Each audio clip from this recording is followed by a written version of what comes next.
How much government intervention did Adam Smith support? Imagine a world where markets are free to operate without constant oversight. Now, picture a thinker who believed that some rules are necessary but too much meddling can do more harm than good. That thinker is Adam Smith. You might think he was all for letting markets run wild, but the truth is more layered.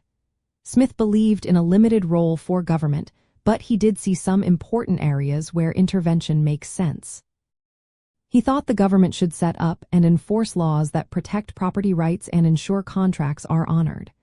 Without these basic rules, markets would be chaotic and unfair. Smith saw this as a vital role for the state. Beyond that, he supported specific interventions like protecting domestic industries through trade policies. For example, he approved of tariffs and trade restrictions that helped British shipping and industries compete fairly.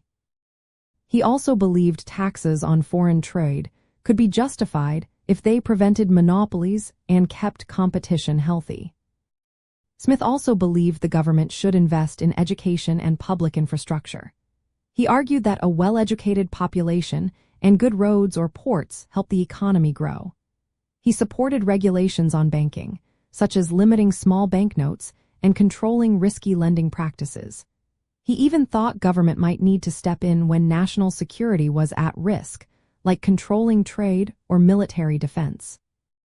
But Smith was cautious about government power. He warned that governments could be captured by wealthy interests who want to manipulate laws for their own benefit.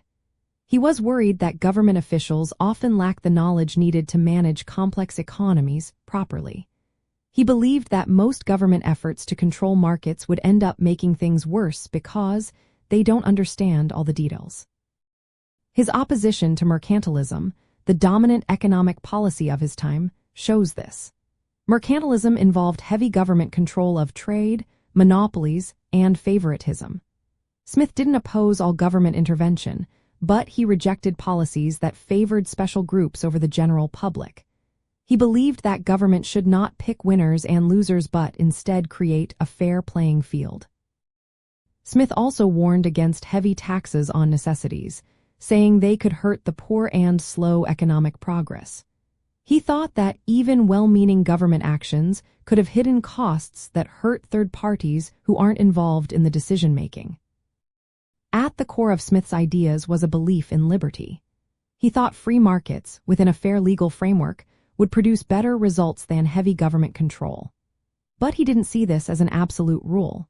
He accepted government intervention when it served clear, legitimate purposes like national defense, education, or justice. His view was of a government that provides essential services but stays out of the way of individual choice and enterprise. From a capitalist perspective, Smith's ideas still matter today.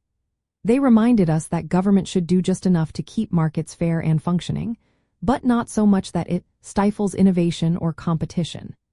His nuanced stance shows that a limited but active government can help create the conditions for a thriving economy, as long as it avoids serving special interests or overestimating its own knowledge.